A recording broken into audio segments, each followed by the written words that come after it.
بڑے اہم چیز یہ ہوتی ہے کہ آپ اپنے کام میں اپنے جذبے میں تسلسل برقرار رکھیں اور آپ کے قدم ڈگمگائیں نہ، مگر یہاں پر کئی قدم ڈگمگا جاتے ہیں، اس لیے جو سابق قدم رہتے ہیں ان کو بھی اسی نگاہ سے دیکھا جاتا ہے کہ یہ کہیں نہ کہیں تو ڈگمگائے گا، تو اس وجہ سے ان کی راہ میں اتنی ہی رکاوٹیں کھڑی کی جاتی ہیں، اتنے ہی پیچیدہ بنایا جاتا ہے، اتنی ہی جو دشوار بنایا جاتا ہے کہ وہ کہیں تو ڈگمگائے گا، مگر ہم کہتے ہیں کہ آسما جیسے جو صحافی دوست ہیں وہ ابھی تک ثابت قدم ہیں۔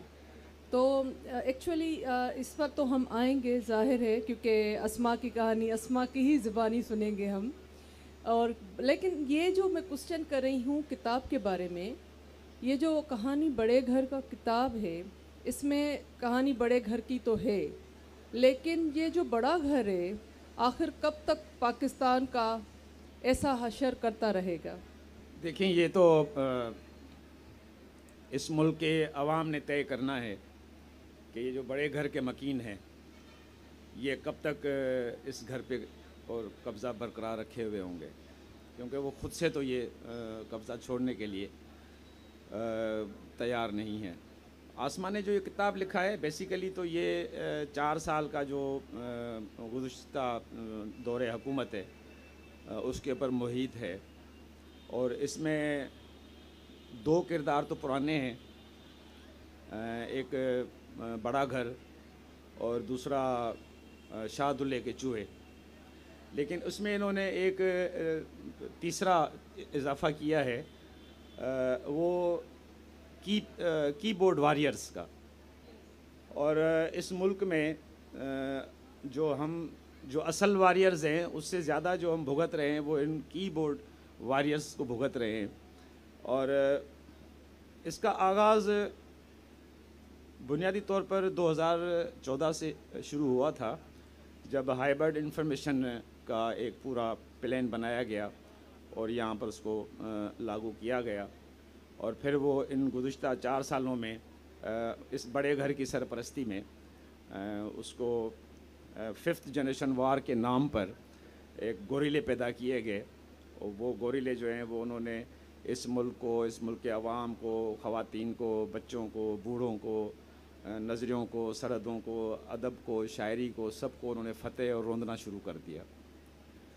اس زمانے میں آسما نے اس بات کا ذکر کیا ہے کہ ہم اس زمانے میں بھی یہ کہہ رہے تھے کہ یہ جب ان گائیڈڈ میزائل آپ لوگوں نے بنائے ہیں، جب آپ کی طرف لوٹیں گے، تو اسی طرح سے دوسرے جو صحافی ہیں وہ بھی یہی کہہ رہے تھے کہ یہ جو آپ نے یہ کمپیوٹر واریئرز یا شیر پیدا کیے ہیں، یہ ڈریں اس دن سے کہ جس دن ان کے توبوں کا رخ آپ کی طرف ہو، اور وہ انہوں نے دیکھ لیا ہے گزشتہ 4-5-6 مہینوں میں۔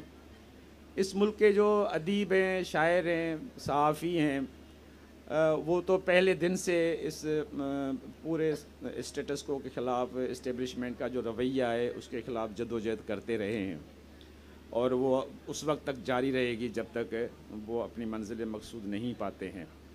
لیکن یہ جو گزشتہ 4 سال کا عرصہ ہے، اس میں خاص صحافیوں کو خاص طور پر نشانہ بنایا گیا، اور اس میں کوئی حدود اور قیود کا خیال نہیں رکھا گیا، لوگوں کو آفیئر کیا گیا، اور یہ جو ہائبرڈ انفارمیشن ہے اس کا بنیادی مقصد یہ ہے کہ آپ جھوٹ میں اتنا زیادہ شور مچائیں، اتنا جھوٹ کو پھیلائیں کہ سچ اس میں آپ کو ڈوبتا ہوا نظر آئے، اور جب یہ سارا ماحول پیدا کیا گیا تو میں سمجھتا ہوں کہ آسما شیرازی ہیں،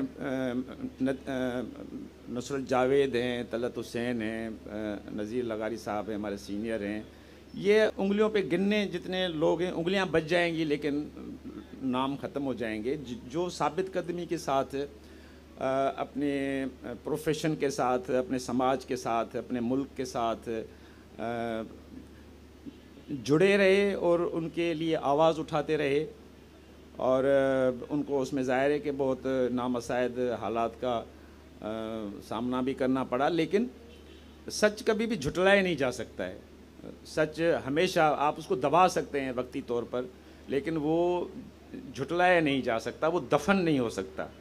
تو آج دیکھیں کہ وہ انہوں نے اتنا بہت سارا شور مچایا، لیکن اس شور کے باوجود بھی جیسے دنیا میں ایک زمانے میں جب مڈل ایسٹ میں رابرٹ فسٹ جو ہے وہ رپورٹنگ کرتے تھے تو پورا ویسٹ کا میڈیا ایک طرف ہوتا تھا، اور لیکن رابرٹ فسٹ ایک اکیلے ہوتے تھے، ساری دنیا اس کی رپورٹنگ پر اور اس کی جو تجزیہ ہوتا تھا اس کے اوپر بلیو کرتے تھے۔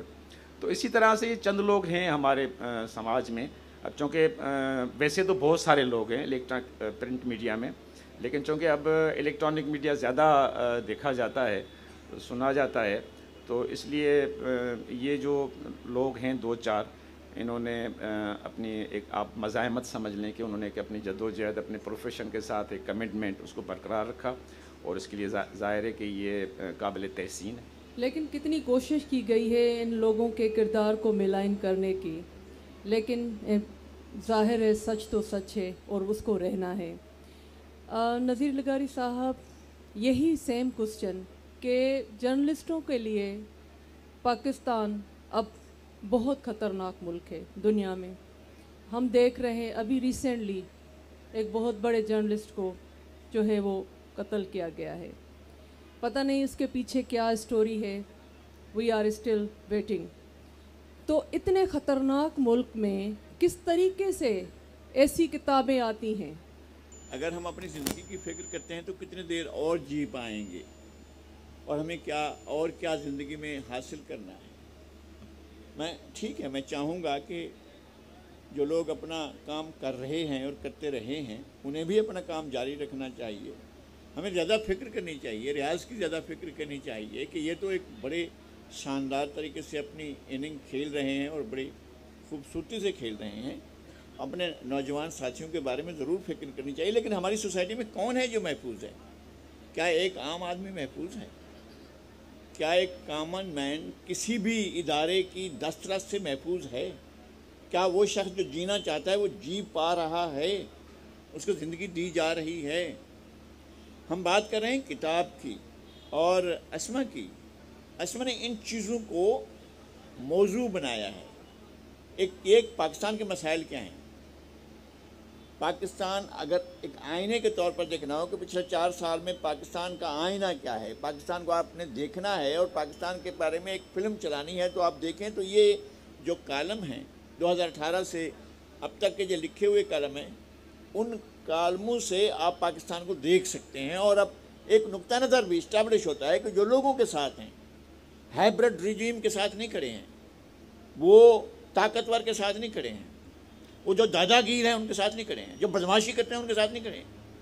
اور یہ جو کالم ہیں، یہ لفظ جو ہیں یہ لکھے جاتے ہیں کسی خاص جگہ پر بیٹھ کر، لیکن یہ باہر جب نکلتے ہیں اور جب یہ پھیل جاتے ہیں تو یہ خود لڑ رہے ہوتے ہیں۔ یہ اپنے گھر میں بیٹھے ہوں گے، لفظ لڑ رہے ہوں گے، جملے لڑ رہے ہوں گے، آپ نے ابھی جملے کہے ہیں، یہ جملے باہر نکل کر اور زیادہ پھیلتے ہیں اور زیادہ لڑتے ہیں۔ یہ ہم نے دیکھا ہے، ہمارے سامنے ان کا کیریئر شروع ہوتا ہے، اور ہم نے کبھی بھی یہ نہیں دیکھا ہے کہ کوئی پسپائی اختیار کی ہو، کوئی ایسی بات کی ہو جیسے خود انہیں یا ہمیں۔ لیکن آپ نے دوسرا بہت زیادہ مارشل آرٹس کے دور بھی دیکھے ہیں، ہماری باتیں ہو رہی تھی جو آپ نے انڈیکیٹ کیا کہ جس دن ہم جا رہے تھے اسی دن بین لگ گیا۔ لیکن اس دور میں کیا چیز ہے جو بہت خطرناک ہے؟ مجھے لگ رہا ہے کہ یہ دور جو پچھلے دور تھے ان سے اور زیادہ خطرناک ہے۔ ہم نے 3-4 مارشل لاؤں کو دیکھا ہے۔ ایوب خان کا مارشل لا دیکھا، یحییٰ خان کا مارشل لا دیکھا، ہم نے پاکستان کو ٹوٹتے دیکھا ہے۔ ہمارے سامنے اب بھی ایک فلم کی طرح چلتی ہے جب ہم پاکستان کو ٹوٹنے کا منظر دیکھتے ہیں۔ آپ کو پتہ ہے کہ 1 نومبر کو ایک سیلاب جو ہے وہ آتا ہے نورا کے نام سے، وہ چین کے ایسٹرن بارڈر پر اس کے نارتھ میں ہے اور ہمارے فار ایسٹ میں ہے۔ وہاں سے ایک طوفان اٹھتا ہے نورا، فرسٹ کو، سیکنڈ کو، تھرڈ کو، فورتھ کو وہاں ایک بڑا جوار بھاٹا بنتا ہے اور بہت بڑا، پھر وہ اٹلانٹک میں آگے بڑھتا ہے، نہیں اور اس میں پیسیفک میں آگے بڑھتا ہے، اور پیسیفک میں بڑھتے بڑھتے یہ بنگال کے ساحلوں سے ٹکراتا ہے، اور اس کی رفتار جو ہے وہ پہلے منٹ میں 180 میل ہے اور دوسرے منٹ میں 240 میل ہے۔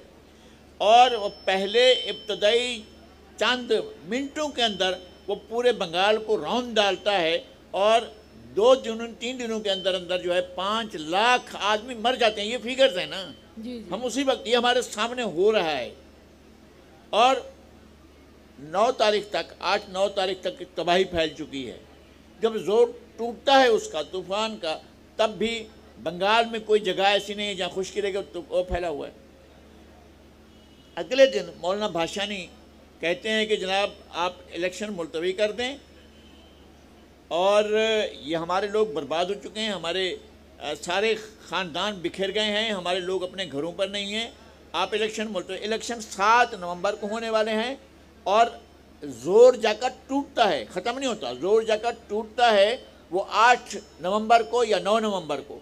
اب 9 نومبر سے لے کر مولانا بھاشانی روزانہ یہ کہہ رہے ہیں کہ بھائی لوگوں کی بحالی پر توجہ دو. ہم آنکھیں بند کر کے چپ کر کے بیٹھے ہوئے. ہم نے وہ تصویر دیکھی ہے کہ ایک سانپ جو ہے وہ اوپر درخت پر ہے, اور نیچے ایک بچہ جو ہے وہ سیلاب میں تیرتا ہوا جا رہا ہے. بچے کو وہ سانپ اٹھا لیتا ہے, اور اس کو لگتا ہے کہ یہ بچہ زندہ ہے, تو وہ پکڑ کر اپنے پاس رکھ لیتا ہے.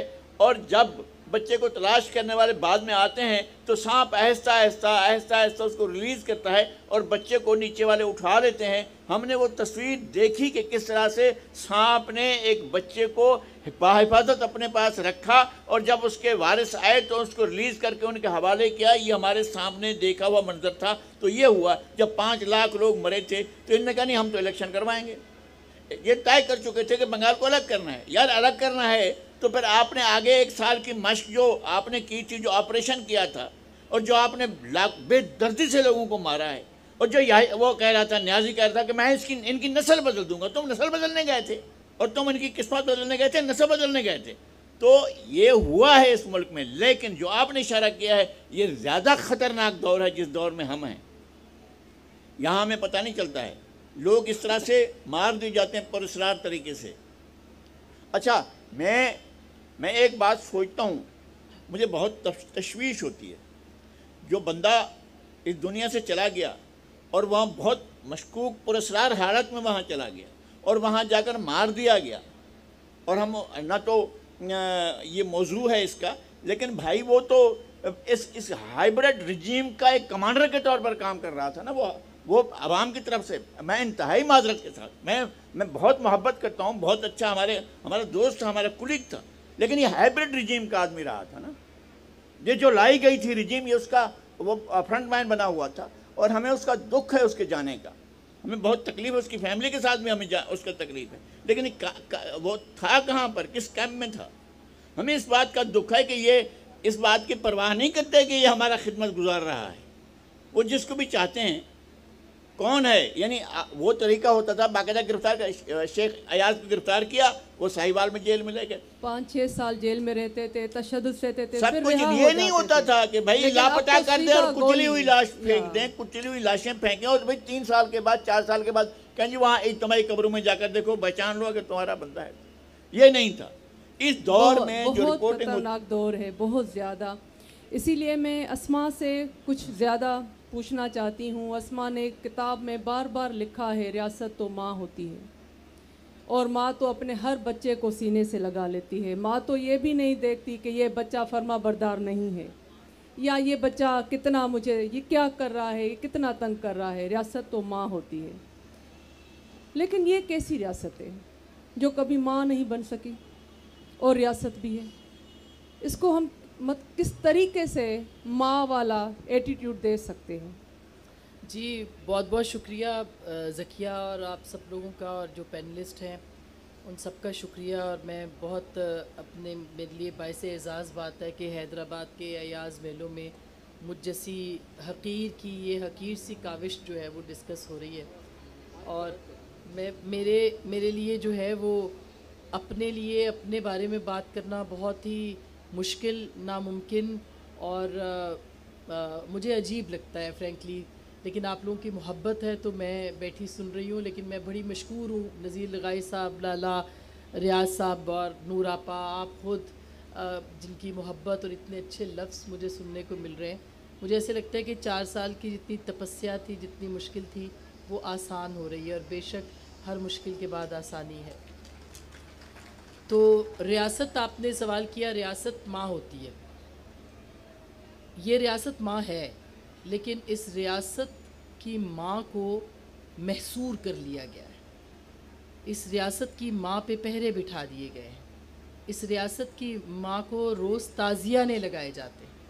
ابھی نذیر لغائی صاحب کہہ رہے تھے کہ وہ وقت تھا کہ جب لوگوں کو مار دیا جاتا تھا، جیل میں ڈال دیا جاتا تھا، اور بالکل صحیح بات ہے، اس وقت لوگوں کو جیل میں ڈالا جاتا تھا، لوگوں کی پشت پہ تعزیانے برسائے جاتے تھے، اب سوچ پہ تعزیانے برسائے جاتے ہیں۔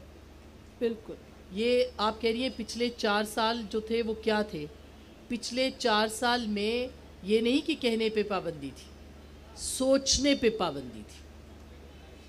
اور اگر آپ ایوبی مارشل لاء، ضیاء الحق کا مارشل لاء، یحییٰ خان کا مارشل لاء اور پرویز مشرف کے مارشل لاء کو اکٹھا کر دیں تو یہ ہائیبرڈ رجیم جنم لیتا ہے۔ اور اس ہائیبرڈ رجیم کا جو تجربہ تھا وہ اسی لیے کیا گیا تھا کہ لوگ سوچنا چھوڑ دیں۔ جو شاہ دولے کے چوہے کا میں نے ایک کالم بھی لکھا ہے، بالکل، اس میں کیا ہے کہ میری کوئی شاہ دولے کے چوہوں کے ساتھ میری ہمدردی ہے ان کے ساتھ، میں نے اس کو استعارے کے طور پہ استعمال کیا ہے کہ آپ ذہنوں کے اوپر خول چڑھا دیں اور سوچ کو بند کرنے کی کوشش کریں تاکہ لوگ سوچ ہی نہ سکیں، اور آپ ان کو شاہ دولے کا چوہا بنا دیں تاکہ وہ ایک مخصوص سوچ لے کے پیدا ہوں، وہ ایک مخصوص نظریے کے ساتھ رہیں، نہ ان کے پاس ترقی پسندی ہو، نہ وہ سوچیں، نہ وہ آگے بڑھیں، نہ وہ چیلنج کریں، نہ وہ سوال کریں۔ بالکل، جب آپ کے ہاں سے معاشرے سے سوال کرنے کی اجازت بھی چھین لی جاتی ہے تو گونگا بہرا معاشرہ پیدا کیا جاتا ہے، اور یہ 4 سال میں وہ گونگا بہرا اور اندھا معاشرہ پیدا اور کرنے کی وائلنٹ کوشش کی گئی ہے۔ اور وائلنٹ معاشرہ، وائلنٹ میں ایک سوال پوچھنے کی اجازت، وہ جو ایک گونگے شخص کو مارا تھا اس پہ میں نے کالم لکھا تھا کہ وہ کہتا ہے کہ سر آپ نے مارنا کہاں سے سیکھا؟ یہ اس کا اصل سوال تھا کہ وہ کہتا ہے کہ سر آپ نے، وہ پولیس والے سے کہتا ہے، وہ جو جبر، وہ تشدد، وہ جو ریاست جبر کر رہی ہے اس کے اوپر، وہ اس کے اوپر تھا۔ اچھا، پھر اس ہائیبرڈ رجیم کی پوری جو انتظام انصرام تھا وہ پہلے کر دیا گیا تھا۔ 18 اگست کو وزیر اعظم عمران خان حلف لیتے ہیں، لیکن اس پورے رجیم کا جو خاکہ تھا وہ 2011 میں تیار کیا جاتا ہے، بلکہ اس سے بھی پہلے جنرل حمید گل اس کو تیار کرتے ہیں، اور پھر اس خاکے کے اندر رنگ بھرے جاتے ہیں، کردار رکھے جاتے ہیں، کہانی کی لکھی جاتی ہے، پرانی فائلیں اٹھا کے ان کے فیتے کاٹ کے ان پر سے گرد ہٹا کے ختم کر کے اس کو نئے کرداروں کے ساتھ پرانی جو بوتل ہے اس میں نئی شراب ڈالنے کی کوشش کی جاتی ہے۔ اور یہ تجربہ کس نے کیا؟ یہ تجربہ اسٹیبلشمنٹ نے کیا، یہ تجربہ اس ریاست نے کیا جس کے کردار ملک میں ایک ایسا رجیم لانا چاہتے تھے، تجربہ گاہ بنانا چاہتے تھے کہ جہاں پہ جمہوریت نہ ہو، جہاں پر آئین کی عملداری نہ ہو، جہاں پر سوال کرنے کی گنجائش نہ ہو، جسے کہتے ہیں جمہوریت پسندی نہ ہو۔ تو میرا خیال ہے کہ جو پچھلے کئی سالوں کا، 70 سالوں کا نچوڑ تھا، وہ ریاست نے ان 4 سالوں میں کرنے کی کوشش کی، اور انجام اب آپ کے سامنے۔ بالکل، آپ کی ہی کتاب میں آپ نے ایک لفظ یوز کیا ہے، آٹو پائلٹ، کہ یہ ریاست جو ہے وہ آٹو پائلٹ پر چل رہی ہے، جیسے گاڑیوں میں ایک سسٹم ہوتا ہے، کروز سسٹم، کہ بس لگا دو چلائے کوئی سسٹم۔ تو یہ جو ریاست ہے ہماری، اس پر تو میں پھر سے آپ پر بات کروں گی، لیکن آپ کی جو ہے وہ میڈم نور آپ کے بالکل ساتھ میں بیٹھی ہوئی ہیں، اور میڈم سے تو میں بہت زیادہ سوال کروں گی۔ تو جو مجھے ابھی ذہن میں آ رہا تھا، آسما نے ایک لفظ جو ہے وہ کوٹ کیا تھا کہ جو گولی ہے وہ اتنی خطرناک نہیں، لیکن گالی بہت خطرناک ہے۔ جو گالی تکلیف دیتی ہے وہ گولی نہیں دیتی۔ یہ سوشل میڈیا کا دور ہے، اور سوشل میڈیا پر ہر کسی کو ایکسیس ہے، چاہے وہ شعور والا ہو یا شعور والا نہ ہو، پڑھا لکھا ہو نہ ہو، جو بھی اس کی سوچ ہے۔ اور جیسے ہم بہت زیادہ ایکسٹریملی ڈیوائیڈڈ سوسائٹی میں رہتے ہیں، تو جو سوشل میڈیا کا یوز ہے ہمارے پاس، اس نے بھی کافی چیزوں کو بہت زیادہ کٹھن بنا دیا ہے. تو جیسے ہم دیکھتے ہیں ہمارے بہت بڑے نام اگر سچ بول دیں تو جو دوسری پارٹی کے لوگ ہیں وہ کس طریقے سے ان کو غلط ثابت کرنے کے لیے کس حد تک جاتے ہیں. یہ مجھے آپ سے کوشچن ہے کہ آخر سوشل میڈیا نے بھی بہت زیادہ نقصان پہنچایا ہے. آپ کیا کہتی ہیں؟ سوشل میڈیا، میں تو بلکہ کہتی ہوں کہ سوشل میڈیا بڑی غنیمت ہے، اور بات کرنے کا، سچ بولنے کا، آواز اٹھانے کا ایک بڑا زبردست ذریعہ ہے. اصل جو معاملہ ہے وہ یہ ہے کہ اس کو ہمارے ہاں استعمال کیسے کیا جا رہا ہے. یہ استعمال پہلے بھی ہوا ہے، مطلب اگر عورت کو استعمال، اس کے خلاف اگر کچھ بولنا ہے اور اسے خوف زدہ کرنا ہے، اسے راستے سے ہٹانا ہے، تو فرق صرف یہ ہے کہ پہلے بی بی کی تصویریں بنا کر جہاز سے نیچے گرائی جاتی تھیں، اور اب جو ہے وہ ذرا کام آسان ہو گیا ہے، آپ کی فنگر ٹپ پر آ گیا ہے. لیکن اصل چیز جو ہے، جیسے اسما کے حوالے سے میں بات کروں گی اس پر، کہ ان کا خیال ہے، جو یہ سب کام کرتے ہیں ان سب کا، جو لوگ کرتے ہیں ان کا بھی، اسٹیبلشمنٹ کا بھی، سب کا یہ خیال ہے کہ عورت پر جو گالی ہے، عورت کو جو گالی ہے، عورت پر جو گالی ہے، وہ اپنا ایک اثر رکھتی ہے. وہ یہ اثر رکھتی ہے کہ اگر عورت کو براہ راست آپ گالی دے دیں تو ان کا خیال ہے سب کا کہ یہ خوفزدہ ہو جائے گی. اگر کسی مرد کو آپ گالی دے دیں، ماں بہن پر دے دیں، تو ظاہر ہے کہ اس پر بھی، اس کی زندگی پر بھی وہ ایک اپنا اثر چھوڑتی ہے. لیکن دیکھیے، اس وقت ہم سندھ کے سماج کے درمیان بیٹھے ہیں، اور میں بہت ہی کھل کے یہ بات کہوں گی کہ اس سماج میں ہمارے ہاں بھی ایسا ہے، ہمارے ہاں بھی گالی یا الزام قدرے نرم لفظوں میں، لیکن یہ سلسلہ رہتا ہے. لیکن ہمارے ہاں اس طرح کی عورت کو پسند بھی کیا جاتا ہے، جو سچ بولے، جو حق کی بات کر رہی ہو اور جو کھڑی ہو اور ڈٹی کھڑی ہوئی ہو. اسٹیبلشمنٹ کے لیے بہت مشکل ہے اس طرح کی. مرد کے ساتھ تو ٹھیک ہے، وہ اس کا جو بھی حشر کرے، مگر اس طرح کی عورت کو ہینڈل کرنا اسٹیبلشمنٹ کے لیے، اسے چپ کرانا، اسے ڈرانا بہت مشکل ہے. حالانکہ یہ چیز ہے کہ وہ ظاہر ہے کہ ایک عورت پر جو سچ بول رہی ہے، جو آواز اٹھا رہی ہے، اس کا ایک گھر ہے، اس کے بچے ہیں، اس کا حلقہ احباب ہے، اس کے رشتے ہیں، ان کے سامنے اسے جواب دہ ہونا ہے. ان کا خیال ہے کہ یہ اس سے ڈر جائیں گی. میں ایک چھوٹی سی مثال دوں. میرے بیٹے نے ایک دن رات کو 2-2:30 بجے، میں جاگ رہی تھی، دروازہ کھولا اور مجھے کہا کہ میں اپنا ٹویٹر اکاؤنٹ بند کر رہا ہوں.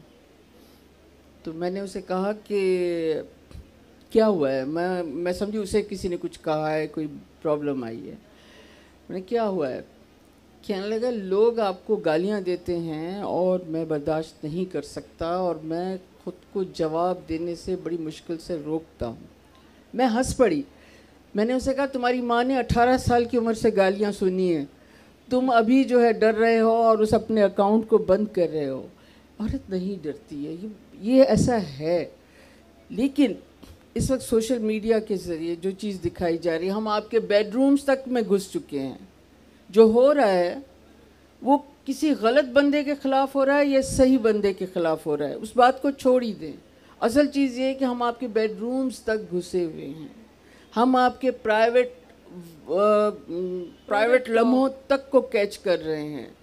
ہم آپ کو چوراہے پر ننگا کر سکتے ہیں، ہم کیا کچھ نہیں کر سکتے. یہ جو ماحول ہے، یہ جو سوشل میڈیا پر یہ ماحول ہے، میں صرف اس کا ایک جواب دوں گی کہ اس کے خلاف دراصل ڈٹی کھڑی عورت ہی لڑ سکتی ہے. کیونکہ استعمال عورت ہی ہوتی ہے، چاہے وہ مرد کسی مرد کی بہن ہو، بیوی ہو، چاہے وہ بذات خود ہو، لیکن اگر وہ ڈٹی کھڑی رہے گی تو یہ گالیاں دینے والے لوگ، یہ باتیں بنانے والے لوگ خود بخود تھک جائیں گے. اور آپ دیکھ رہی ہیں کہ اسما کے حوالے سے اسما نہیں تھکی، اس نے پکڑ کے سارے کالمز اٹھا کر کتاب چھپوا دی کہ یہ رہے، اب یہ ہمیشہ رہیں گے. بالکل. اور 2 گالیاں، وہ نہیں تھکی، لیکن گالیاں دینے والے، برا بھلا کہنے والے تھک گئے. سوشل میڈیا سلامت رہے اور ہم سچ بولتے رہیں اور ہماری آواز گونجتی رہے، اس سے کچھ نہیں ہوگا. بہت چھوٹی سی فار چیز ہے. ٹائم بینگ سوشل میڈیا بہت چھوٹی سی کو لے کر ہم تھوڑا بہت ڈپریس ہو جاتے ہیں. جیسے آپ نے کہا کہ میرے بیٹے نے کہا کہ میں ٹویٹر اکاؤنٹ بند کر دیتا ہوں. کبھی کبھار میرا بیٹا بھی مجھے کہہ دیتا ہے کہ پلیز ان ایشوز پر بات نہ کرے ورنہ لوگ پتہ نہیں کیا کیا کہہ دیتے ہیں. تو اسما نے اپنی بک میں لکھی ہے کہ ہم سیلف سینسرشپ میں ہیں. تو مجھے لگتا ہے کہ سم ویئر مجھے سب لوگ یہاں کہہ رہے تھے کہ آپ بہت کم نظر آتی ہیں، تو میں نے کہا میں سیلف سینسرشپ میں ہوں، کیونکہ اتنی نیگیٹو چیزیں سننے سے کبھی کبھار فیل ہوتا ہے کہ ہماری کریٹیوٹی کو بہت نقصان ہوتا ہے، کبھی کبھی ڈپریس ہو جاتے ہیں. تو میڈم کی یہ جو بات تھی this was motivating very much. پہلے کہ ہمیں 1-2 چیزیں سمجھنی چاہیے. اس دنیا میں، اس پوری انسانی تاریخ میں جب بھی کوئی گالی بنی یا جب بھی کوئی گالی دی گئی، اس کی ڈائریکٹ وکٹم عورت ہی ہوتی ہے. پہلی بات، جس کو بھی دی گئی، مجھے دی گئی، آدمی کو دی گئی، لڑکے کو دی گئی، کسی کو بھی دی گئی، اس کی وکٹم، گالی کی وکٹم تو عورت ہے، ہمیشہ کے لیے عورت ہے. پہلی بات تو یہ ہے. دوسری بات یہ ہے کہ میرے ساتھ بالکل الٹا ہوا. میں ٹویٹر کو یوز ہی نہیں کرتا تھا. میرے بیٹے نے کہا کہ بھائی اس کو یوز کریں، یہ ایک فورم ہے جس پر آپ کو بات کرنی ہے. میں نے کہا بھائی میں کیسے یوز کروں، اس میں گالیاں پڑتی. اس نے کہا گالیاں چھوڑ دینا، آپ کا کیا واسطہ ہے، آپ بس اپنی بات کرتے رہیں، آپ گالیاں نہ دیکھیں. لیکن ایک بات ہے، میں دل گرفتہ ہوتا ہوں جب اسما کو گالی پڑ رہی ہوتی ہے، جب غریزہ کو گالی پڑ رہی ہوتی ہے، اور بہت ہی غلیظ گھٹیا. اس سے اس آدمی کی ذہنیت کا پتہ چلتا ہے کہ وہ کس ذہن کا آدمی ہے. تو میں سمجھتا ہوں کہ اس سارے سماج میں ان حالات میں ڈٹ کر کھڑے رہنا اور پیچھے مڑ کر نہ دیکھنا، وہ آخری سانس تک لڑتے رہنا اور جم کر اپنی بات کہنا، اگر یہ بات انہوں نے قائم کی ہے تو ٹھیک ہے، چلتی رہنا چاہیے. اور اسی وجہ سے تو سوسائٹی آگے بڑھے گی، ورنہ کیسے سوسائٹی بڑھے گی؟ جو چپ کر جائیں، آپا نور آپا چپ ہو جائیں، کہیں جیسا کہ خاموش ہو جائیں، کچھ بھی بات نہ کریں، تو پھر ٹھیک ہے نا، سوسائٹی تو یہی کرے گی نا. بالکل. تو میرے خیال میں بولتے رہنا چاہیے. اور اچھا ہوا کہ نہ صرف بولتے رہیں بلکہ چھپا بھی دیا کہ لو یہ بھی لے لو اپنے آپ. یہ پڑھا ہوا ہے اپنے ہماری جنریشن کے لیے، جب چاہے اٹھا کر پڑھ لے کہ جو تبدیلی سرکار آئی تھی اس کے کارنامے کیا تھے. اب دس از ریٹن ڈاکومنٹ. ٹائم بہت کم ہے، لیکن میں چاہ رہی ہوں کہ 1-2 بات جو ہے وہ جلدی سے ہم کر لیں 2 منٹ میں. ایک چھوٹا سا سوال ریاض سے کہ جرنلزم پر اتنا مشکل وقت آیا، ظاہر ہے آپ سندھ میں ہیں، تو آپ سندھی جرنلسٹ کو کیسے دیکھتے ہیں؟ کیسے ان لوگوں نے انصاف کیا، نیوٹرل رہے، یا وہ ڈر گئے، یا ان کے ساتھ بھی یہی ایشوز ہوئے جو اسما کے ساتھ ہوئے؟ یا جرنلزم کو میں ڈھونڈنا پڑے گا، خاص طور پر سندھ میں نہیں، سندھ میں بھی. اور چلیں سندھ کی بات کرتے ہیں. میرا خیال ہے کہ جو پچھلے دنوں لسٹ آئی ہے کہ سب سے زیادہ جرنلسٹ کہاں شہید یا ہلاک ہوئے، وہ بلوچستان پہلے نمبر پہ، دوسرے نمبر پہ ہم ہیں. کیونکہ آج بھی یہاں پر جو سندھی جرنلسٹ ہے یا مجموعی سندھ کا جو جرنلسٹ ہے وہ مزاحمت کر رہا ہے، وہ مولوی سے بھی لڑ رہا ہے، وہ اسٹیبلشمنٹ سے بھی لڑ رہا ہے، وہ مقامی سیاستدان سے بھی لڑ رہا ہے، اور وہ اپنا اسپیس ابھی تک نہیں چھوڑ رہا. اور یہی ایک بڑی بات ہے کہ وہ ابھی تک لڑ رہا ہے. مگر یہ ضرور ہے کہ کافی جگہوں پر ہمیں اس کے برعکس چیزیں نظر آتی ہیں، مگر مجموعی طور پر سندھ میں صحافت ابھی تک زندہ ہے اور صحافی لڑ رہے ہیں. 2 منٹ کا سوال لالا رحمان صاحب سے یہ ہے کہ اسما اپنے بک میں لکھ رہی ہیں، سوال میرے اسما کے بک سے ہی ہیں سارے. وہ بک میں لکھ رہے ہیں کہ صحافی اور صحافی تنظیمیں ایکسٹریملی ڈیوائیڈڈ ہیں اور وہ کسی نہ کسی مصلحت اور منافع کے پیچھے ہیں. تو ایسا کیوں ہے؟ صحافیوں کو کیوں نہیں اچھی پے دی جاتی؟ میں ابھی صحافیوں سے باتیں کر رہی تھی نیچے اور وہ مجھے رو کر ہی سنا رہے تھے کہ جو لوئسٹ ویجز ہیں وہ 25,000 ہے اور ہمیں 5,000 ملتے ہیں. تو پھر ہمیں کوئی رائٹ نہیں ہے کہ ہم اچھی زندگی گزاریں. دیٹس وائی پھر ہم کوئی جو ہے وہ پارٹ لے لیتے ہیں اور اپنی زندگی اچھی کر دیتے ہیں. تو یہ بھی تو ایک حقیقت ہے. صحافیوں کو پے کیوں نہیں کیا جاتا؟ اور یہ جو نجی ٹی وی چینل ہیں یہ جس وقت چاہیں صحافی کو نکال دیتے ہیں. تو ایسے میں صحافی کس طریقے سے اپنا گھر چلائے اور کیسے سچ پر کھڑا رہے؟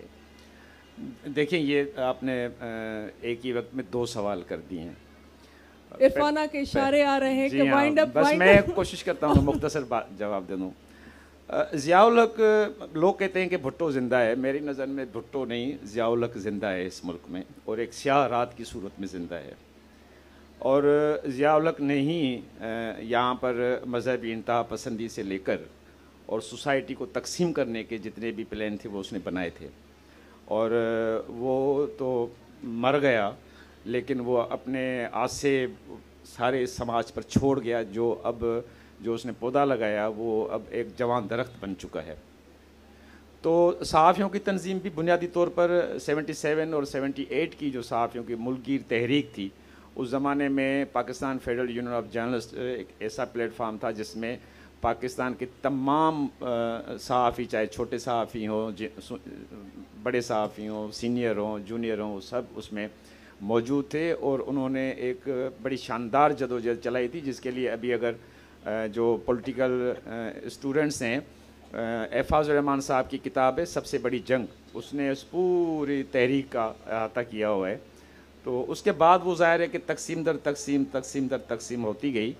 اور جہاں تک ٹریڈ یونین کا تعلق ہے تو ٹریڈ یونین جو کولڈ وار کے زمانے میں ہوتا تھا وہ اب آج کے دور میں وہ ٹریڈ یونین اس طرح نہیں ہے. اس کی ایک تو وجہ یہ ہے کہ تنظیمیں تقسیم ہو گئی ہیں اور اس کے ساتھ جو صحافت کے جو پیداواری رشتے ہیں وہ تبدیل ہو گئے ہیں پہلے کے بنسبت. دیکھیں پہلے ایک زمانے میں اخبار میں کمپوزیٹر ہوتا تھا، کمپوزیٹر کی جگہ پر کمپیوٹر نے لے لیا تو بہت سارے لوگ بے روزگار ہو گئے. پھر جب کمپیوٹر آیا تو کیمرہ مین، الیکٹرانک میڈیا میں کیمرہ کی جگہ، فوٹوگرافر کی جگہ کیمرہ نے لے لی. اچھا ٹھیک ہے، اس کے بعد کیمرہ مین بھی بے روزگار ہو گیا. اب تو رپورٹر خود ہی موبائل لے کر گھوم رہا ہوتا ہے، خود ہی فوٹیج بنا رہا ہوتا ہے، وہی خود بھی ایڈیٹر ہے، رپورٹر بھی ہے، کیمرہ مین بھی ہے، وہ بھیج رہا ہے. صحافیوں کو صحیح ویجز نہ ملنے کی 2 بنیادی وجہ ہیں. ایک تو جو ٹریڈ یونینزم کمزور ہوا ہے، ظاہر ہے جو جدوجہد کرتا ہے، اپنا حق مانگتا ہے، وہ جتنا تقسیم ہوگا تو اتنا ہی کمزور ہوگا. تو ایک تو ٹریڈ یونینزم کی وجہ سے ہوا ہے. دوسرا یہ ہوا ہے کہ جرنلزم سوائے کچھ بہت سارے بڑے شہر، ان میں کچھ صحافیوں کو چھوڑ کر باقی صحافت کے شعبے میں وہ لوگ شامل ہوئے ہیں جو اپنے سماج کے باقی جتنے بھی شعبے ہیں اس میں یا وہ ناکام ہوئے ہیں یا وہ ناکارہ ہیں. تو وہ پھر سیدھے آ جاتے ہیں صحافت میں. تو جب وہ صحافت میں آتے ہیں تو صحافتی جو ایتھکس ہے، جو بنیاد ہیں، وہ ان سے نابلد ہوتے ہیں، ان کو وہ پتہ نہیں ہوتا ہے. تو یہاں پر تو بہت سارے صحافی ایسے ہیں جو تنخواہ لینے کے بجائے دیتے بھی ہیں اداروں کو. دوسرا سب سے بڑا پرابلم یہ ہو گیا ہے کہ دیکھیں یہ بیسیکلی تو انڈسٹری ہے، ہم سمجھتے ہیں اخبار، ٹی وی چینل، یہ ساری انڈسٹری ہے. لیکن اس انڈسٹری میں ایک لوگ وہ تھے، جیسے آپ جنگ کا مثال لے لیں، جیو کا مثال لے لیں، ڈان اخبار کا مثال لے لیں، یا نوائے وقت کا مثال لے لیں. تو یہ وہ مالکان بھی اس کو انڈسٹری ہی سمجھتے ہیں. لیکن وہ مالکان صحافت کی ایتھکس کا اور صحافی کی جو رسپیکٹ ہے پروفیشن کی وہ ضرور رکھتے تھے. لیکن اب بدنصیبی یہ ہو گئی ہے کہ اس میڈیا میں گھی بیچنے والا بھی چینل کھول کر بیٹھا ہوا ہے، بسکٹ بیچنے والا بھی چینل کھول کے بیٹھا ہوا ہے، سگریٹ بیچنے والا بھی چینل کھول کر بیٹھا ہوا ہے. یعنی ساری دنیا میں جو بعض اوقات تو جو بلیک منی کا کام کرتے ہیں وہ بھی انہوں نے میڈیا ہاؤسز کھول لیے ہیں تاکہ وہ اس کو ایک جسٹیفیکیشن بھی ہو، ان کو ایک پاور بھی ہو، اور وہ اپنے معاملات کو نمٹا بھی سکیں. تو یہ میرا خیال ہے کہ بہت سارے عوامل اس میں شامل ہیں. میں جلدی اسما سے ایک کوسچن اور کر لوں کہ نیچے ایک عام سی عورت تھی, وہ مجھے کہہ رہی تھی کہ آپ میرا سوال اسما تک پہنچا دیں کہ میں بہت ڈر رہی ہوں, میرے ملک کا کیا ہوگا. تو میں نے کہا ٹھیک ہے میں پوچھ لیتی ہوں اسما سے, کیونکہ فائنینشلی, پولیٹیکلی, سوشلی ہم دن بدن پیچھے جا رہے ہیں, اور ڈیلی اخباروں میں خبریں آ رہی ہیں کہ پاکستان کو پیسے نہیں مل رہے, مہنگائی. اچھا, روپی جو ہے وہ 27% ڈالر کیس میں گر چکا ہے, اور مہنگائی 34% ان 4 سالوں میں بڑھ چکی ہے.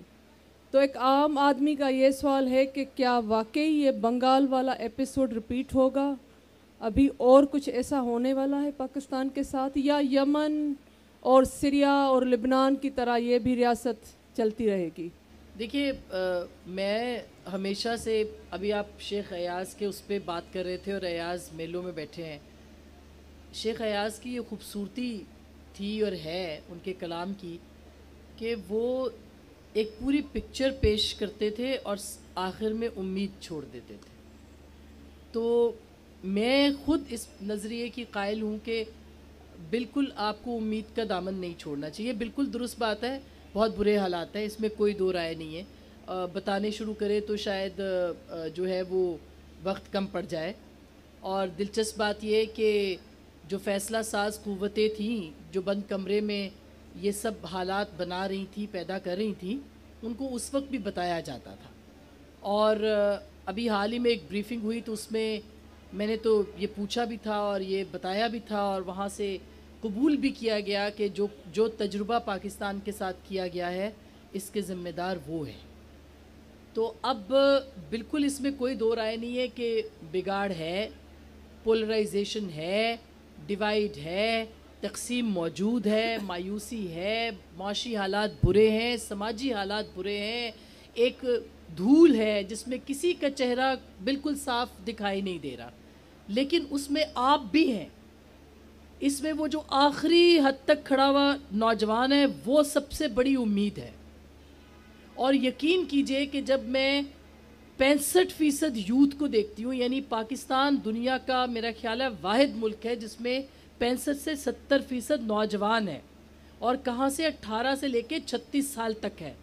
جب ان کو میں دیکھتی ہوں تو پھر میری اندر ایک امید کی کرن جاگتی ہے کہ نہیں, یہ نہیں گرنے دے گا. یہ اگر آج بھی مزاحمت کی بات کر رہا ہے, یہ اگر آج بھی سچ لکھ رہا ہے, بول رہا ہے, کہہ رہا ہے, کسی حد تک سمجھ رہا ہے, یہ اگر گالی بھی دیتا ہے لیکن گالی کو بھی نوراپا بات کر رہی تھی بتانے پہ واپس بھی لے لیتا ہے, یہ اگر آج بھی آپ کو ایک طرح سے جسے کہنا چاہیے کہ مایوسی کے ماحول میں آپ سے سوال کرتا ہے, تو اس کا مطلب ہے کہ امید زندہ ہے اور امید باقی ہے.